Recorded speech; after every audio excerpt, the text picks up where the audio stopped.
मान लीजिए मैंने ना थोड़ी सी हड्डियां ले ली, कुछ हड्डियां ले ली और उन हड्डियों के बीच में मांस रख दिया, हड्डियों के आसपास भी, हड्डियों के बीच में भी।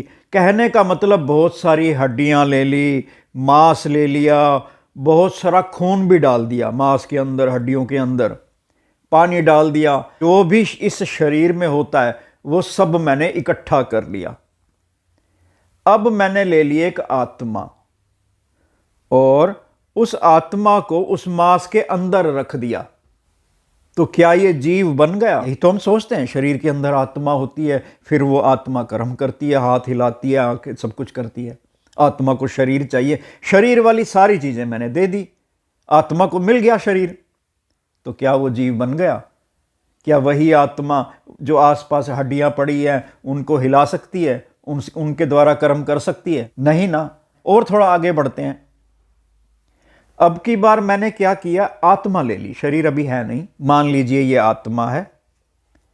अब इस आत्मा के चारों ओर मैंने एक कुत्ते की हड्डियां, जैसे कुत्ते की हड्डियां होती हैं, कुत्ते वाली हड्डियां ले ली, कुत्ते वाला मांस ले लिया, कुत्ते वाली चमड़ी ले ली, कुत्ते वाले दांत, सब कुछ कुत्ते का जो होता है वो ले लिया, वैसे ही बना भी दी, शक्ल भी वैसे ही बना दी। आत्मा वही है। अब क्या हम इसको कुत्ता कह सकते हैं? क्या यही आत्मा अब भौंकना शुरू कर सकती है, भौंक सकती है, सूंघ सकती है? और आगे चलते हैं। अब ये मैंने कुत्ते वाली हड्डियां, कुत्ते वाला मांस सब हटा दिया, आत्मा को फिक्स रखा, आत्मा वही है। अब की बार कोयल वाली चीजें रख दी, ढक दिया इस आत्मा को, कोयल के मांस से, कोयल की चोंच से, कोयल के पंख से, कोयल सब कुछ। ये हाइपोथेटिकल चीज है, लेकिन मान लीजिए अब यही आत्मा क्या कोयल की तरह मीठा बोलने लग जाएगी? क्या ये कोयल वाला जीव बन गई? इसी तरह अगर इंसान के आसपास का सारा वातावरण बना दूं, इंसान वाली हड्डियां, पैटर्न भी वही रख दूं, ऐसे हड्डी, ऐसे ऐसे सब ले आऊं, सब कुछ रख दिया, आत्मा है, तो क्या ये इंसान बन गया? फिर से सोचना पड़ेगा कि ये जो शरीर के अंदर आत्मा वाला कॉन्सेप्ट है, ये कहीं ना कहीं हमें जरूर सोचना पड़ेगा। शरीर को हम अलग, आत्मा को अलग मानते हैं, और जब ये शरीर के अंदर ऐसे आत्मा होती है तो क्या होता है? आत्मा शरीर को, मांस को, खून को टच ही तो करती है अंदर जाके। ऐसा तो है नहीं कि अंदर, मेरा कहने का मतलब अंदर और बाहर का कोई अर्थ नहीं होता है, तो ये मांस ही है, तो हड्डियां ही। अब मान लो ये मांस है, सारा हड्डियां हैं, अब यहां आत्मा टच करे तो क्या यहां टच करने से इस शरीर को क्रियान्वित कर सकती है आत्मा? हाथ हिला सकती है, टच, ये अंदर जाके भी तो टच ही तो करती है आत्मा, है तो यही इकट्ठा मांस ही है, मांस का ही संपर्क होना है, चाहे यहां कर लो चाहे यहां कर लो। आत्मा यहां कर दें टच तो इस हाथ को क्या हिला लेगी? ऐसा तो है नहीं कि अंदर बिल्कुल ढांचा बिल्कुल क्लोज्ड बंद हो गया फिर आत्मा काम करेगी। जी, बंद होनी चाहिए आत्मा। अब हम एक काम करते हैं, एक ही इंसान के शरीर के 3 रूप ले लेते हैं। एक बचपन की अवस्था वाला शरीर, मान लो एक ही इंसान है, उसके बचपन वाला शरीर है, ये बचपन वाला शरीर, बीच में जवानी वाला शरीर, और फिर इधर बुढ़ापे वाला शरीर। हम ये मानते हैं कि शरीर के अंदर आत्मा होती है, तो तीनों अवस्थाओं में हम अपने आप को आत्मा के रूप में एक स्थिर चीज समझते हैं कि बचपन में भी मैं अंदर आत्मा थी, जवानी में भी मैं अंदर आत्मा, बुढ़ापे के अंदर भी मैं अंदर आत्मा। तीनों अवस्थाओं में मैंने अपने आप को एक फिक्स एंटिटी के रूप में, फिक्स इकाई के रूप में समझा। अब जब बचपन का शरीर होता है तो क्या फर्क होता है? हड्डियां छोटी होती हैं, मांस थोड़ा होता है, खून कम होता है, पानी कम, यही तो फर्क होता है तो शरीर ही है, तो मिट्टी ही, आत्मा तो वही है ना।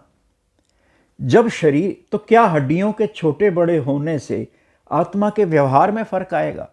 यानी हड्डियां छोटी होंगी तो उस आत्मा को खिलौने अच्छे लगेंगे, उसको कहेंगे अले ले ले बेटा हंस, वो है, ऐसे हंसता है, मुस्कुराता है, प्यारा लगता है तो हड्डियां छोटी। तो हड्डियां छोटी होने से क्या आत्मा का व्यवहार निर्धारित हो जाएगा? उस बच्चे को बोलना नहीं आएगा तो तुतला के बोलेगा, खिलौने अच्छे लगेंगे। वही चीज जब जवानी की अवस्था आती है, शरीर बड़ा ही तो होता है, हड्डियां बड़ी ही तो हो गई, बड़ी हो गई, ये सारी चीजें बड़ी हो गई, मात्रा ज्यादा हो गई, है तो मिट्टी, फिर भी मिट्टी है, शरीर को मिट्टी ही मानते हैं, आत्मा वही है। तो क्या आत्मा का व्यवहार भी परिवर्तित हो रहा है, और वो भी हड्डियों के छोटे बड़े होने से? हम अपने आप को फिक्स मान लेते हैं। और क्या आत्मा एक बार बड़ी हो गई, जवान हो गई, तो क्या ये आत्मा जवान होती है? और चलते हैं आगे, फिर शरीर, बुढ़ापे का शरीर ले लेते हैं, आत्मा वही, तीनों अवस्थाओं में आत्मा वही। मेरा कहने का मतलब, शरीर के परिवर्तन से, हड्डियों के छोटे बड़े होने से, खून के इधर उधर होने से, हड्डियों के इधर उधर होने से, मांस में परिवर्तन से, क्या आत्मा में भी परिवर्तन आ रहा है? फिर आत्मा शरीर अलग अलग कहाँ हुए? फिर तो जड़ चेतन एक ही हुआ ना। और अगर एक बार मान लो आत्मा जवान हो गई, तो उसकी मान लो मृत्यु हो जाती है, तो क्या वो आत्मा जवान हो गई तो वो जवान आत्मा ब्रह्मांड में होगी? या एक बच्चे की मृत्यु हो गई, बच्चे का शरीर छोटा था, बच्चे की आत्मा निकल गई, तो क्या आत्मा भी वो बच्चा है? फिर तो वो ब्रह्मांड में बच्चे वाली ही आत्मा रहेगी। और एक बार 80 साल के बुजुर्ग की डेथ हो गई और उसकी आत्मा बूढ़ी है, तो क्या आत्मा भी बूढ़ी होती है? हम कल्पना करते हैं, आत्मा को भी जीव के रूप में कल्पना करते हैं। एक बार बूढ़ी आत्मा ब्रह्मांड में ऐसे घूम रही है, परमात्मा ने मान लो उसको अगला जन्म देना है, वो तो 80 साल पुरानी आत्मा है, एक बार बूढ़ी हो गई, अब उसको किसी दूसरे बच्चे में दूसरे जन्म, फिर से उसको मान लो उसको फिर से ही बच्चे का जन्म देना है, लेकिन वो तो 80 साल की हो चुकी है आत्मा, वो तो आत्मा 80 साल की हो गई, फिर बच्चे के जन्म में आएगी, वो तो बच्चे के रूप में भी फिर बूढ़ी आत्मा है, फिर तो बूढ़ों वाला व्यवहार होना चाहिए। अगर हम ये सारी बातें ध्यान से सोचें तो हमें पता लगेगा कि जो हम सोच रहे हैं ना कि शरीर के अंदर आत्मा, ये सही नहीं है, ये सिर्फ एक मान्यता है, बिना सोचे समझे हम आगे चले जा रहे हैं। ऐसा ही एक और उदाहरण ले लेते हैं। मान लो एक पागल है, पागल की मृत्यु हो गई, तो क्या आत्मा भी ये आत्मा भी पागल वाली होगी? आत्मा भी पागल हो गई, तो यही आत्मा जब अगले जन्म में कहीं जाएगी तो आत्मा तो पागल हो चुकी है। अगर आत्मा पागल होगी, उसको ठीक कौन करेगा? शरीर में तो हम डॉक्टर के पास चले जाते हैं, दवाइयाँ वगैरह होती हैं। आत्मा को तो ना अग्नि जला सकती है, ना शस्त्र काट सकता है, अब इस पे किस दवाई का असर करेगा? और आत्मा भी पागल होती है, तो फिर ब्रेन का क्या काम होता है? जीते जी हम ब्रेन को कहते हैं ये ब्रेन में ये डिफेक्ट, अरे वो मिट्टी है, मिट्टी के होने से आत्मा पागल हो गई। आप कहेंगे चलो ये सब समझ में आ गया कि शरीर के अंदर आत्मा वाला कॉन्सेप्ट गलत है, क्योंकि मैंने बहुत सारे एग्जाम्पल दे दिए। आप कहोगे चलो यार अब बता ही दो कि सत्य क्या है, आत्मा है क्या, अब गोल गोल मत घुमाओ, बता दो। चलो शुरू करते हैं कि आत्मा असल में है क्या। आत्मा के बारे में मैं कुछ बहुत सारे पॉइंट्स बताऊंगा, उन सारे पॉइंट्स को मिला के आप थोड़ा अंदाजा हो जाएगा कि आत्मा है क्या। पहला पॉइंट, आत्मा को हम नहीं समझ सकते, आत्मा का एहसास कर सकते हैं, बिल्कुल साक्षात। और सारे भ्रम, सारे प्रश्नों का उत्तर आत्मा के एहसास से मिल जाएगा। पहला पॉइंट ये है, आत्मा कोई बाहर की ऐसे कोई चीज़ नहीं है जिसको हम समझ लें, भाई ये इसका रूप होता है, ये इसका रंग होता है, ऐसा है नहीं। समस्या ये है कि हम आत्मा को इकाई के रूप में, जैसे कोई पदार्थ होता है, वैसे समझना चाहते हैं, इसलिए हमें कभी समझ आएगा ही नहीं। जिस आत्मा को हम समझना चाहते हैं वो आत्मा यहां है। हम क्यों किताबों में, क्यों बाहर ढूंढते हैं? जो यहां पे है, प्रत्यक्ष है, बिल्कुल स्पष्ट है, उसको समझना नहीं, उसका एहसास करना है। पहली हमें यह दिशा चेंज करनी होगी, इसका एहसास ही इसको समझना है। स्थिर अगर कोई है तो आत्मा है, बाकी सब परिवर्तित हो रहा है, इसी से प्रकट हो रहा है, मिथ्या है सारा। कुछ है जिसको होना कहते हैं, वो आत्मा है, यानी परमात्मा है, बाकी कुछ है नहीं। महसूस हो रहा है, हम उल्टा चल रहे हैं, जो परिवर्तित हो रहा है, जो मिथ्या है, जो है नहीं, उसको इतना जोर से पकड़ रखा है, हमें नजर वो जड़ आता है। आत्मा हमें नजर नहीं आती, हमें नजर जड़ आता है। जड़ सत्य है हमारा, अब बताओ आत्मा क्या है, हम ऐसा सोचते हैं। ये तो शरीर है, अब बताओ आत्मा क्या होती है। हम शरीर सत्य है, इसके अंदर आत्मा, जिस गलत फहमी को पकड़ के बैठे हैं जोर से, हम अपनी शर्तों पर ही आत्मा को समझना चाहते हैं। भ्रम तो हम दूर करवाना ही नहीं चाहते। मैं एक छोटा सा एग्जाम्पल देता हूं। मान लीजिए एक पेड़ है, बहुत बड़ा पेड़ है, और उस पर बहुत सारे पक्षी हैं, बैठे हुए हैं। बहुत सारे पक्षी बैठते हैं, कुछ उड़ जाते हैं, कुछ नए आ जाते हैं, लेकिन हर समय वो पेड़ पक्षियों से ढका रहता है। इतना ढका रहता है कि कई बार पेड़ दिखता भी नहीं, पक्षी ही पक्षी। भाई मैं एक एग्जाम्पल के तौर पे समझाना चाहता हूं। तो पक्षी उड़ रहे हैं, नए आके बैठ रहे हैं, ढका हुआ है। स्थिर क्या है? पेड़। पेड़ अपनी जगह पे स्थिर है। परिवर्तित क्या हो रहा है? बाहर का सारा चीज। पक्षी उड़ रहे हैं, कोई बैठ गया, कभी नहीं बैठे। इसी तरह यहां पे आत्मा एक स्थिर है, परम सत्य है, जिसका ना जन्म है ना मृत्यु है, एक चेतन सत्ता है। और इसके बाहर जितना भी ये शरीर है, ये हमारा शरीर छोटे छोटे सेल से बना है। ये आप बायोलॉजी में पढ़ सकते हो। अनंत सेल है, छोटे छोटे जीव। सेल क्या कहो? छोटे छोटे जीव ही कहो। और इसको और आसान भाषा में कहूं तो ये पेड़ जो आत्मा है, इसको पेड़ समझ लो, और ये जो सेल हैं, छोटे छोटे जीव हैं, इनको पक्षी समझ लो। तो स्थिर क्या हुआ? आत्मा। परिवर्तित क्या हो रहा है? ये पक्षी। ये पक्षी उड़ रहे हैं। हमारे सेल भी मरते रहते हैं, नए आते रहते हैं, मरते रहते हैं, नए आते रहते हैं। ये सारा शरीर परिवर्तित हो रहा है। आत्मा परिवर्तित नहीं हो रही। जो शरीर परिवर्तित हो रहा है, जो स्थिर है ही नहीं, हमने उसको स्थिर मान लिया, उसको आधार मान लिया। उसके आधार पर हम आत्मा को समझते हैं। वहां पेड़ के एग्जाम्पल में और यहां पे एग्जाम्पल में एक और फर्क भी है। वहां पेड़ है और पक्षी भी हैं। यहां पे है तो आत्मा ही, शरीर तो मिथ्या है।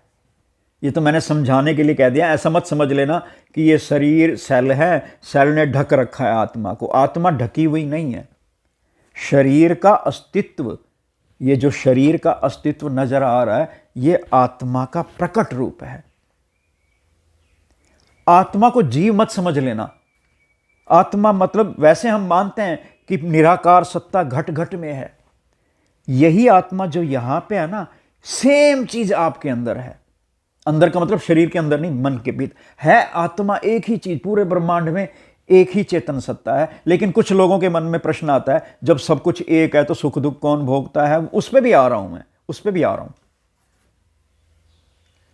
तो ये चेतन सत्ता बिल्कुल शरीर ऐसे बनी हुई है जैसे पानी बर्फ बना होता है। पानी ठोस रूप ले लेता है, ऐसे इस आत्मा ने ठोस रूप लिया हुआ है। वहां फर्क इतना है कि हमें पानी और बर्फ क्योंकि एक जैसी दिखती हैं, इसलिए हमें समझने में आसानी होती है। ये चेतन सत्ता अलग अलग रूपों में प्रकट है। सूर्य के रूप में, धरती के रूप में, जीव के रूप में, पेड़ पौधों के रूप में, हर चीज में यही चेतन सत्ता जड़ बनी हुई है, जिसको हम अलग समझ बैठते हैं। इसीलिए इसको मिथ्या का। अब आप ऐसे कल्पना मत कर लेना कि जड़ मिथ्या है, संसार मिथ्या। मिथ्या का मतलब यह नहीं होता कि है ही नहीं, है तो सही, लेकिन इस चेतन सत्ता का ही प्रकट रूप है। आत्मा कोई भौतिक वस्तु नहीं है। अगर भौतिक वस्तु होती है ना, संसार में कुछ भी है, तो किसी पदार्थ की बनी होती है। लोहे की, तांबे की, चांदी की, लकड़ी की, मिट्टी की, कुछ ना कुछ पदार्थ की होती है जो भौतिक वस्तु होती है। और भौतिक वस्तु का आकार होता है, पदार्थ की मात्रा होती है, उसको हम बाहर से इंद्रियों से देख सकते हैं, स्पर्श कर सकते हैं। आत्मा भौतिक वस्तु नहीं है, लेकिन हम उसको फिर भौतिक वस्तु की तरह समझना चाहते हैं। भौतिक वस्तु में अगर दो अलग अलग हैं, अगर अलग अलग भौतिक वस्तु हैं, तो उनको जोड़ने के लिए कोई पदार्थ की मात्रा चाहिए, फिर से कोई भौतिक वस्तु चाहिए, तब हम उन दोनों को जोड़ सकते हैं। आत्मा क्योंकि भौतिक वस्तु नहीं है, इसलिए आपके अंदर आत्मा, यहां अंदर मैं नहीं कहूंगा चलो आप उधर वाली आत्मा और इधर वाली आत्मा, अगर दो आत्माएं अलग अलग हैं फिर भी वो एक हैं, क्योंकि वो भौतिक वस्तु नहीं है। उसको जोड़ने के लिए कोई ज्वाइंट, कोई जोड़ने वाली वस्तु नहीं चाहिए, वो जुड़ी हुई है। ऐसे ही पूरे ब्रह्मांड में यहां खाली जगह में भी, जड़ में भी सारी एक ही आत्मा है। तो आत्मा को हम इकाई के रूप में छोटी सी अलग सी सोचेंगे तो फिर नहीं समझ आएगा। एक आपने दोहा सुना होगा कि घट में है सूझे नाही, लानत ऐसी जिंद, तुलसी इस संसार को भया मोतिया बिंद। आपने सत्संग वगैरह में भी सुना होगा कि इंसान को, संतों महात्माओं ने इंसान को जगाने का प्रयास किया। ये आपने लाइन सुनी होगी कि संतों महात्माओं ने इंसान को जगाने का प्रयास किया है। ये नहीं कहा गया कि संतों महात्माओं ने इंसान को विद्या देने का प्रयास किया है, पढ़ाने का प्रयास किया है, नॉलेज देने का प्रयास किया, नहीं, जगाने का प्रयास किया है। इसका एहसास करना है, यानी इसकी सोझी लेनी है, महसूस करना है इसको, तभी ये सूझेगा। क्योंकि अनजान हम हैं, आत्मा अनजान नहीं है, वो तो है, अभी है, यही है, ये रही भाई। नशा गहरा है, अंधकार, अहंकार का नशा है। इसलिए मैं बार बार अहंकार की बात बीच में ले आता हूं, क्योंकि सत्य है यही, सारी बीमारी की जड़ हमारा अहंकार है। हमें यह लगता है कि हमारे अंदर तो अहंकार है नहीं, हम तो बहुत अच्छे हैं। अहंकार भी एक किस्म से, मैं दो तरह का अहंकार कह देता हूं। एक अहंकार होता है कर्तापन का, कि ये कर्म मैंने किया, तो वो तो हम सारे ज़्यादातर कह देते हैं, नहीं नहीं परमात्मा करने वाला है, मैं थोड़ी करने वाला हूं, वो हम वैसे कह देते हैं। एक अहंकार ऐसा है जिसका हमें पता नहीं लगता, वो अहंकार होता है खुद के होने का, कि मैं हूं कुछ, इससे हम अनजान हैं। और यही अहंकार कि मैं हूं, यही अहंकार बाकी अहंकार की जड़ है। मूल में हमारे अहंकार होता है सोया हुआ, जैसे हमें पता नहीं लगता। अहंकार मिटता जाता है तो आत्मा स्पष्ट होने लगती है, और आत्मा जब स्पष्ट होने लगती है तो अहंकार भी मिटने लग जाता है। अब मैं इसका एक सबूत दे देता हूं, जिससे आपको थोड़ा पता लग जाएगा कि मैं क्या कहना चाह रहा हूं। आप एक गिलास उठाओ, ठीक है, अब वो गिलास उठाते हैं तो ये जो हाथ है, ये हाथ इसको ऐसे पकड़ते हैं गिलास को। अब जरा ध्यान से सोच के बताना, समझ के बताना, एहसास करके बताना, ये हाथ जो ऐसे मुड़ा, क्या आपने मोड़ा है? ईमानदारी से बताना। यहीं से जीवन में परिवर्तन आएगा। यही बॉर्डर लाइन है अज्ञानता की और ज्ञान की। अगर आपको लगता है कि ये गिलास आप पकड़ रहे हो, तो ये आपके होने का अहंकार है, क्योंकि आपको खुद तो पता है नहीं कि मैं हूं कौन, बस मानते हो कि मैं गिलास पकड़ रहा हूं। खुद पता नहीं कहां हूं, कौन हूं, क्या हूं, मैं गिलास पकड़ रहा हूं, ये अहंकार है। जबकि ये गिलास पकड़ने की घटना ये चेतन सत्ता कर रही है। ये चाहे तो आपको अभी सुन्न कर दे, आप गिलास नहीं उठा पाओगे। इस चेतन सत्ता की कृपा से ही सब कुछ हो रहा है। यही चेतन सत्ता ही आत्मा है, यही चेतन सत्ता ही परमात्मा है। आप तो सिर्फ आप हो जो सिर्फ सोच रहे हो कि मैं उठा रहा हूं गिलास को। यहीं से जीवन में परिवर्तन, और यही अहंकार मिट गया तो आपको मुक्ति हो गई। यही ज्ञान है, यही ब्रह्म ज्ञान है। मैं अपनी बात करूं, रोम रोम में इसको महसूस करता हूं। अरे ये चेतन सत्ता मैं नहीं हूं, ये सारा परमात्मा है। मैं तो खाली मैं हूं, खाली विचार हूं, खाली मन हूं, खाली भ्रम हूं, वहम हूं। और अगर मुझे लगता है कि मैं कुछ हूं, यही अहंकार है। और सारे के सारे अहंकार की जड़ यही अहंकार है। आप पढ़ लो, किताब में पढ़ लो, सब में अहंकार के ऊपर। रावण को विद्वान तो रावण भी था, विद्वान तो रावण भी था, प्रभु श्री राम भी सामने थे, नहीं आया नजर, अहंकार का नशा चढ़ा हुआ था। हमारा भी जब यही हालत है, मैं गिलास उठा रहा हूं, मेरी यादाश्त, मैं विद्वान, मैं समझदार, मैं हूं, कहते नहीं है, मुंह से नहीं कहेंगे, भीतर होता है। ये भीतर खुद के होने का अहंकार है ना, कि मैं हूं, मैं जा रहा हूं, मैं ये कर लूंगा, मैं चलती है पूरी जिंदगी। और इसी चेतन सत्ता को, जो मैंने ये गिलास वाली बात बताई है ना, अगर आपने सचमुच में ध्यान देना शुरू कर दिया कि ये उंगलियां क्या मैं बंद कर रहा हूं गिलास को उठाने की, सचमुच में ये जो आवाज आ रही है क्या ये मेरी आवाज है? अगर मेरी है तो मैं कुछ पहले तो कोई चीज जब होती है तो उसके होने का अर्थ क्या होता है? वो कुछ होनी चाहिए, उसकी कोई अपनी ताकत होनी चाहिए। अगर मैं सचमुच में अलग से कुछ हूं तो मेरी एक स्वतंत्र सत्ता होनी चाहिए, फिर मेरी एक अपनी आवाज होनी चाहिए। आपको लगता हो कि ये मैं बोल रहा हूं, ये आवाज इसी चेतन सत्ता की है, और यही आत्मा का एहसास है। मान लो ये 3 आत्माएं हैं, ए, बी, सी। ए वाली जो आत्मा है वो बर्फ के रूप में प्रकट है, बी वाली आत्मा किसी जानवर के रूप में प्रकट है, और सी वाली आत्मा ने इंसान के रूप में प्रकट है, यानी जड़ इंसान का रूप लिया हुआ है। बर्फ वाली जगह पे जो बर्फ वाली आत्मा है वहां से ठंडक उत्पन्न हो रही है, लेकिन बर्फ में मैं का भाव नहीं है, यानी स्वयं के होने का एहसास नहीं है। जैसे कोई कोमा में होता है, आत्मा तो है, आत्मा शरीर रूप में प्रकट भी है, लेकिन उसमें मैं भाव नहीं है, जो अपने आप को महसूस कर सके वो चीज़ नहीं है। तो बर्फ भी अपने आप को महसूस नहीं कर पाएगी, हालांकि आत्मा बर्फ के रूप में प्रकट है। बी वाली जगह पे जो जानवर है, जो आत्मा जानवर के रूप में प्रकट है, उसमें मैं भाव है, स्वयं के होने का एहसास है। लेकिन जानवर की कुछ खासियत होती है। कोई जानवर तेज दौड़ता है, किसी को घास पसंद है, किसी को मांस पसंद है, उसकी इच्छाएं, तो जानवर वाले गुण भी इसी आत्मा से प्रकट हो रहे हैं, आत्मा से उत्पन्न हो रहे हैं। मैं भाव की अपनी कोई ताकत नहीं है, उसके जो ये नेचुरल गुण हैं वो इस आत्मा के कारण है। सी वाली जगह एक इंसान की आत्मा है, इंसान में भी स्वयं के होने का एहसास है, यानी मैं भाव है। और इंसान के भी कुछ गुण होते हैं, किसी को क्या खाना पसंद है, कोई बहादुर है, कोई डरपोक है, बहुत सारी चीज़ें इंसान के गुण भी होते हैं। इंसान हंस सकता है, रो सकता है, बहुत सारे एहसास हैं, गर्मी का एहसास, सर्दी का एहसास, ये सारे एहसास ये आत्मा दिलाती है।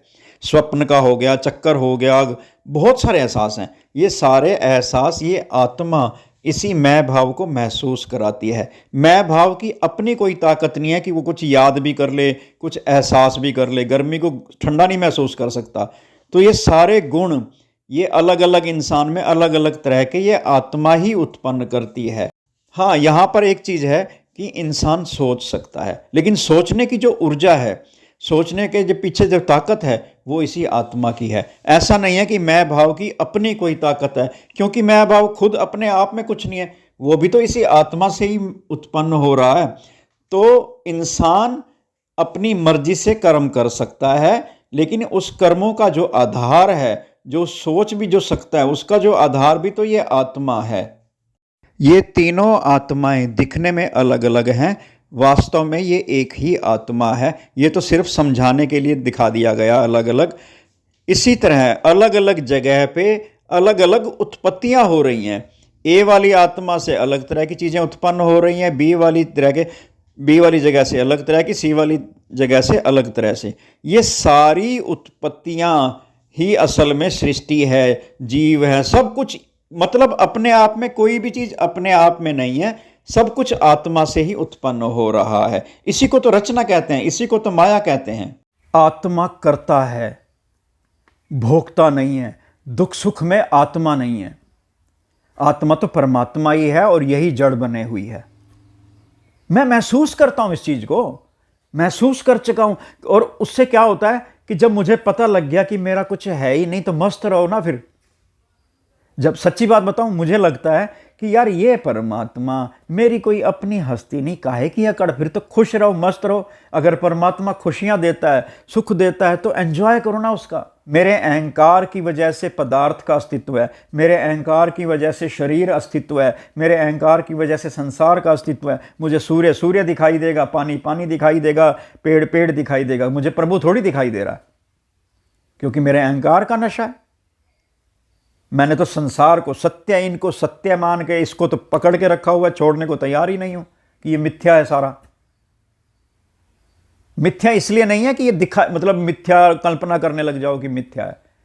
जब चेतन सत्ता का एहसास होता है तो अपने आप ये मिथ्या लगेगा। ऐसा अगर आप सोचने लग जाओ ना, अरे ये तो मिथ्या है, ये मिथ्या है, वो अहंकार है मन में, कहने भर से मिथ्या नहीं हो जाएगा ये। चेतन सत्ता का, जैसे मैंने गिलास वाली बात बताई ना, मैं महसूस करता हूं, ये जीभ हिलती है, ये पलकें झपकती हैं, ये मैं इसको चेतन को महसूस कर रहा हूं, महसूस कर रहा हूं, पढ़ नहीं रहा, नॉलेज नहीं ले रहा, प्रैक्टिकल एहसास कर रहा हूं। और इसके एहसास से मुझे सबूत मिल गया कि ये चेतन सत्ता है। मैं हूं ही नहीं, मुझे ये तो पता लगा नहीं कब मैं शरीर बन गया, कब परमात्मा ने मुझे इंसान बनाया, कब मैं होश में आ गया, कब मैं चोर हो गया, कब बूढ़ा हो जाऊंगा, कब मेरी यादाश्त चली जाएगी, खत्म मैं, क्योंकि कुछ हूं नहीं। मेरा अस्तित्व कैसा, एक एग्जाम्पल देता हूं। जैसे मान लो मैंने फूंक मारी, अब ये जो फूंक है ये हवा है, इस हवा का अस्तित्व है, कहने को कह सकते हैं ये हवा है, लेकिन इस हवा का अस्तित्व तब तक है जब तक मैं फूंक मार रहा हूं। जैसे ही मैंने फूंक रोक दी, हवा भी खत्म, उसकी एग्जिस्टेंस ही नहीं है। फिर कहने को फूंक है लेकिन स्वतंत्र अस्तित्व नहीं है। बिल्कुल इसी तरह इसी आत्मा से मैं भाव उत्पन्न हो रहा है, वही उत्पन्न होने वाला मैं भाव मैं ही हूं, उसी को सूक्ष्म शरीर कहते हैं, वही आप हो, वही सारा संसार है। कोई भी चीज अपने आप में नहीं है। ऐसा नहीं है कि एक परमात्मा दूर उसने चीजों को बना के छोड़ रखा है, वो चीजें स्वतंत्र रूप से अलग हो गई, परमात्मा अलग हो गया। यही ज्ञान है, यही सार है कि जिस पल आपको यह एहसास हो गया कि मैं सच में कुछ नहीं हूं, सुख दुख में यही मैं भोगता है, जन्म मरण इसी मैं का है, कर्मों का फल इसी मैं को है। मैं कहता हूं, मैं सोच रहा हूं, मैं याद कर रहा हूं, याद करना होता है हमारे बस में, स्वप्न देखना होता है हमारे बस में, याद क्या होता है, एक पिक्चर सी बन जाती है। ये सारी चीज किसने की? आत्मा ने। मैं अपने आप को अपनी तरफ से याद भी नहीं कर सकता। याद होना क्या होता है ये भी समझना पड़ेगा। हमारे मन में वो बचपन की या पुरानी याद करते हैं तो वो पिक्चर चल सी जाती है, वो पिक्चर चलाना हमारे अपने हाथ में नहीं होता। कहने का मतलब सारे कर्म, सारे ये आत्मा सब कुछ कर रही है, ये परमात्मा सब कुछ कर रहा है। मैं अपने घमंड में अपने आप को बाने बैठा हूं और सोचता हूं कि मैं करता हूं। इसीलिए कहा गया कि जैसे कर्म वैसे भरना। जब कर्ता मैं बन गया तो मैं ही भोगूंगा फिर।